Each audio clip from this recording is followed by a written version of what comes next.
Hello YouTube, this is Hunter Surge. So we're not doing a news video today. We're doing actually like real content today. Wow, crazy.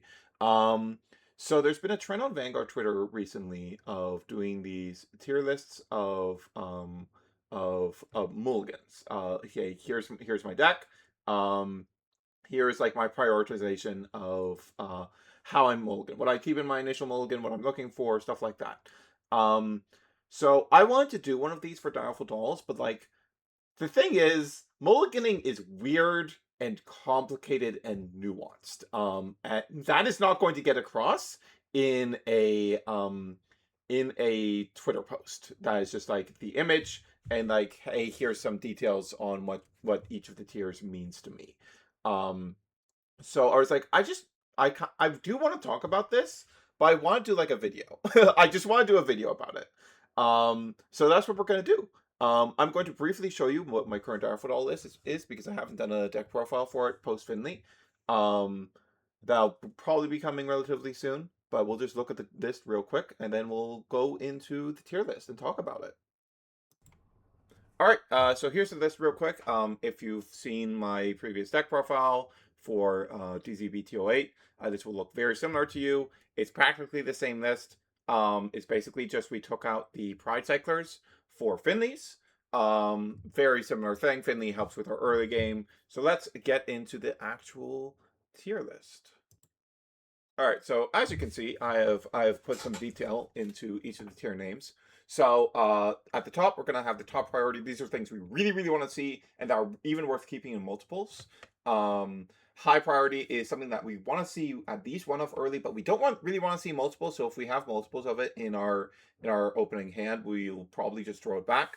Um, Mid priority is stuff that's like useful early, but we're not like actively trying to find. I will often like throw these back, but like I won't hate seeing them early. Um, Low priority is stuff that we really don't need until turn 3 or later. So I will always be throwing them back um, and going for them later. And then the situational tier is stuff that we want early, but in very specific matchups. And we'll talk about that when we get to it. Um, let's get into it. So starting with the Persona Ride, I don't think this should come as any surprise that this goes in low priority. Persona Ride is something that's not going to be live until turn 4. It's just going to be working your hand early. And the Direful Doll isn't a deck that like needs to hold onto its Persona Rides for dear life. We have a ton of ways of adding Androids to our hand. So we really don't need to keep it in our openers. We really need that early game for our openers. Now the first card I'm going to put in top priority is actually a bit weird. So let's talk about this. This is part of why I didn't want to make this just an image. So this is going to be Liberata. So Liberata is not useful at all early. It's a grade 3. However, that is part of why I prioritize it a lot in my mulligans. Um, because often if we have the set order, we're going to want to use it on turn 2. And the key target that it will not be able to find if if we're missing it is Liberata. And for us to have consistent ability to refill our soul, we need to see 2 Liberatas. Um, I won't very often keep multiple Liberatas in my pre-mull. If the hand is really, really, really good, I'll keep multiples. But like the high priority cards are cards like I never keep multiples of. Liberata is a card that you like should consider keeping in multiples because we really want to get 2 into rotation as soon as possible. Um, then also it's just like really good discard fodder, but like most Direful Dolls are because of how much we can use our drop as a toolbox. Um, then Fire Regalis, despite not being something we can actually have in multiples, I'm also gonna put in top priority because like if you see this in your pre-mull and you don't keep it, I think you're throwing. This card's insane. This card's so good. It's just a free top 5 check for anything that we might be missing. Helps our early game so much. Like it's so good. Like never like this is like top priority.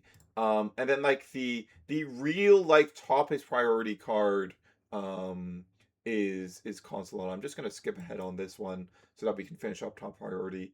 Um, Consolata is so incredibly good. Like this, like if I'm going second, for example, and I have multiple Consolatas in my hand, I want to keep them because then I can go double Consolata to Tri-Lane immediately while filtering my deck and getting set up.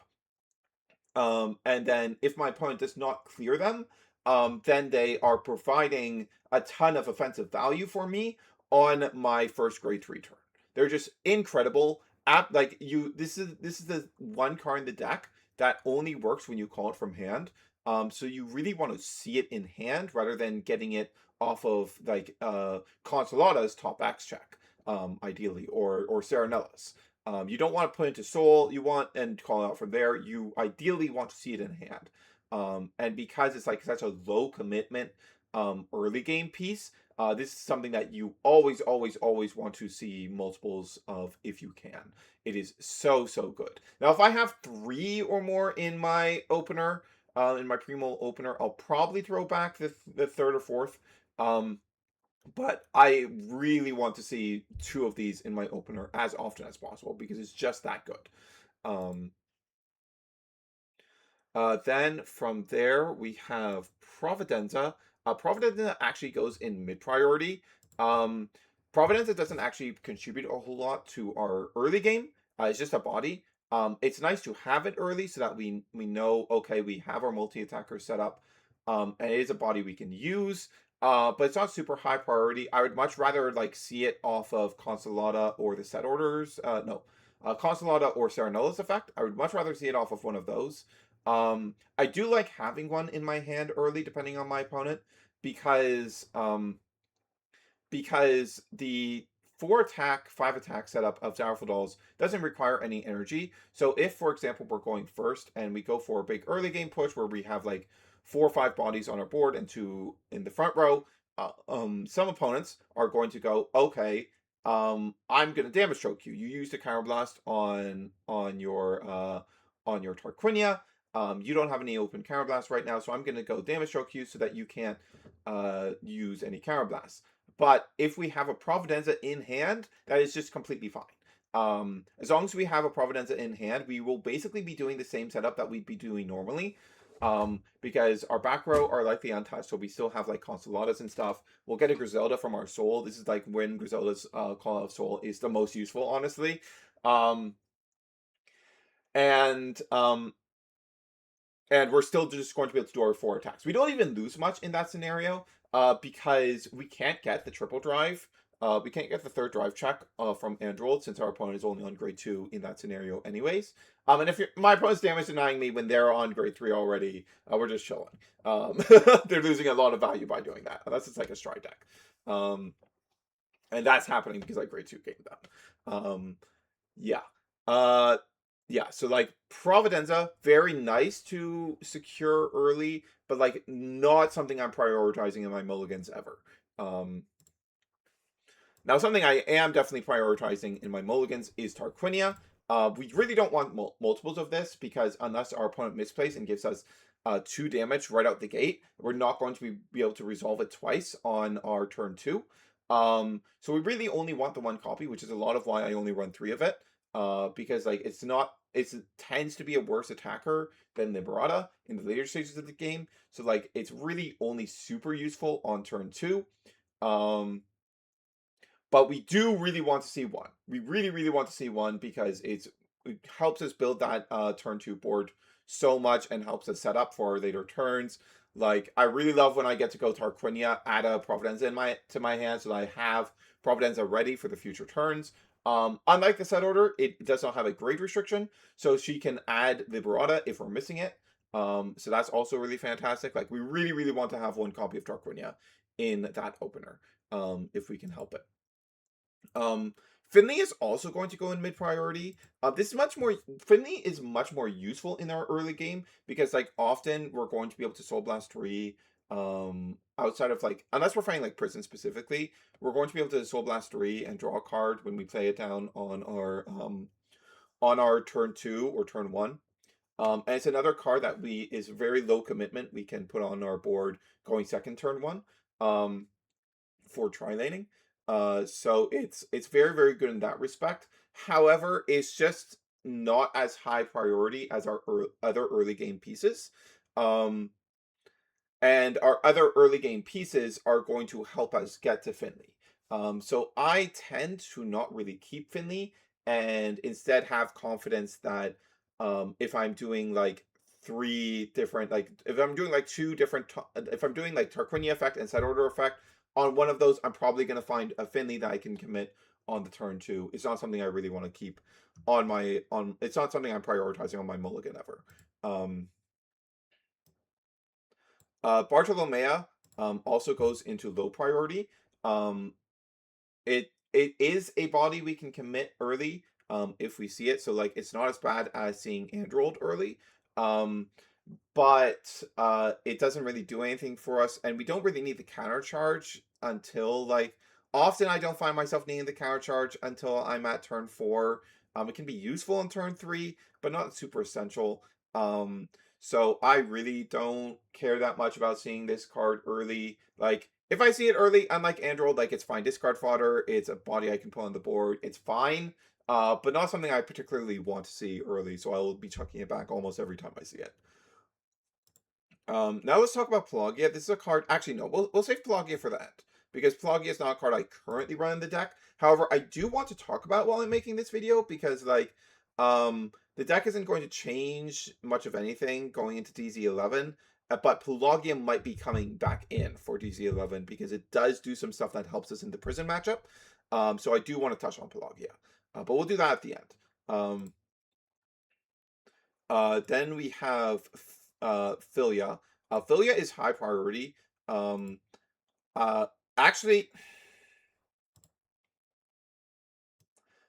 Finley is actually kind of top priority.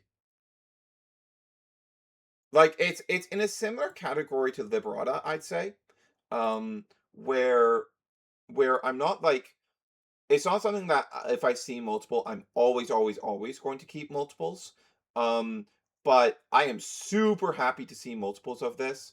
Um, and like it's so good for early game. Like this is the stage of the game where we really want to see Finley, and having multiple Finleys is even better. It's super good. Um, like if I'm keeping multiples, I do want to have it alongside some other key pieces. Like I want to have at least one of Tarquinia or the set order, and I want to have at least one Consolata. But like I'm super happy to see multiple Finleys in an opener. Um, so yeah, I do think that yeah, that does go in top priority. I do think that goes in top priority. Like higher priority for keeping multiples than Liberata. Um, but it's definitely up there. It is very much up there. And then set order. Set order is going to go in high priority alongside Tarquinia. Um, but it is similar to Tarquinia. It is something that we really only want to see one of in our early hands, because as an order we can't use it to guard, and because of the stupid grade restriction on its ad, we really don't want to use it on turn one because turn one our only targets are going to be our four Consoladas, um, our three Finleys, and our two Bartolomeas. That's only 9 targets. It's really not good odds to actually hit something there. If I do end up having multiple post mole, and like I already have like Vibrata, and like I really want to be able to push early, I will sometimes use one early, but not usually. It is not something I am usually going for. Um, yeah, it's not something that I generally want to be doing. Um, And so like because of that, we really in the early game we're really only going to be using it on turn two. We do really appreciate having one for turn three. Um, but like when I'm mulliganing, I'm largely thinking about my early game turns and being able to push in then.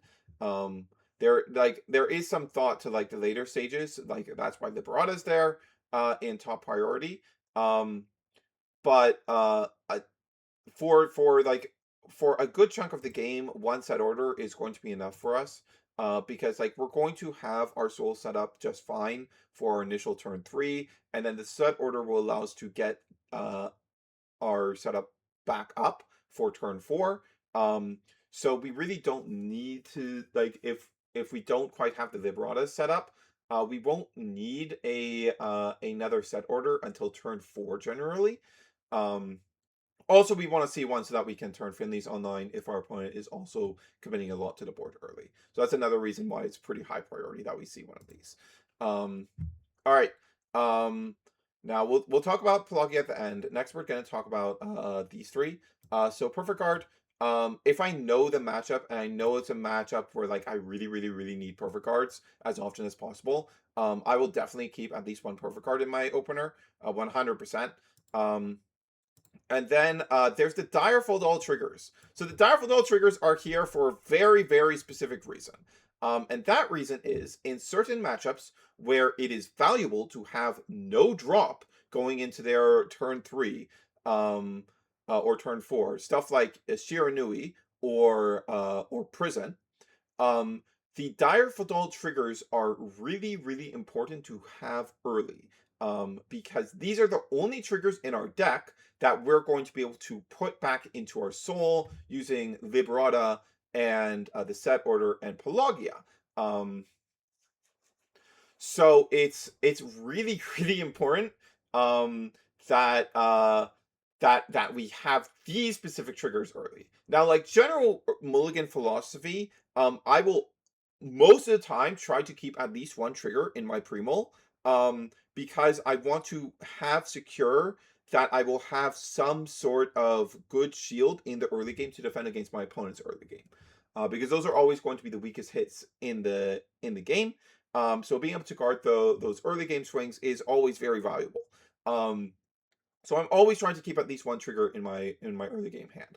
But in those specific matchups, keeping these triggers in my hand is so valuable because they're the only triggers that we can guard with and then get out of our drop zone to empty out our drop so that there's nothing for them to go for.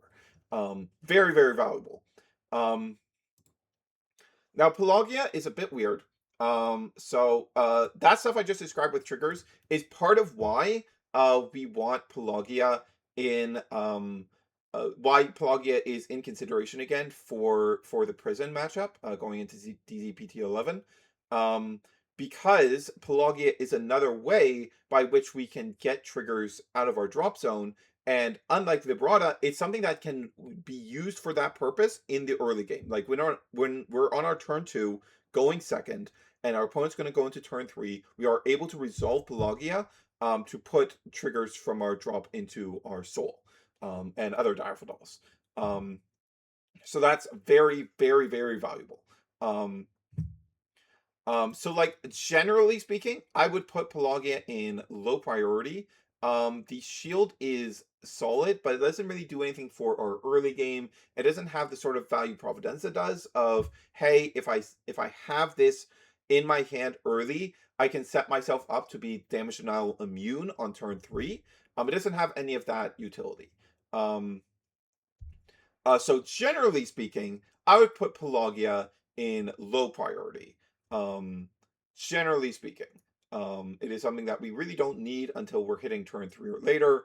So we're fine, and we can like generally find it off of like Serenel and Consoladas to get one into rotation, and have access to it for those later turns.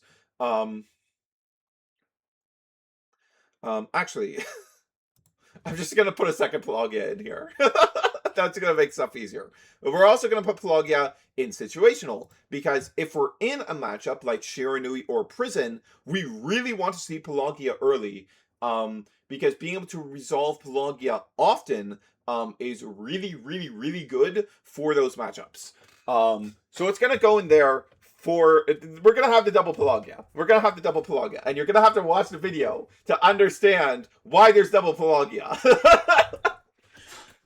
But yeah, that's it. Yeah, I like Direful Dolls a lot. I've been one-tricking this for like 2 years, so I think I think I have a pretty good grasp on how to mulligan with this deck. Especially having gone through the more difficult eras of Direful Doll's existence.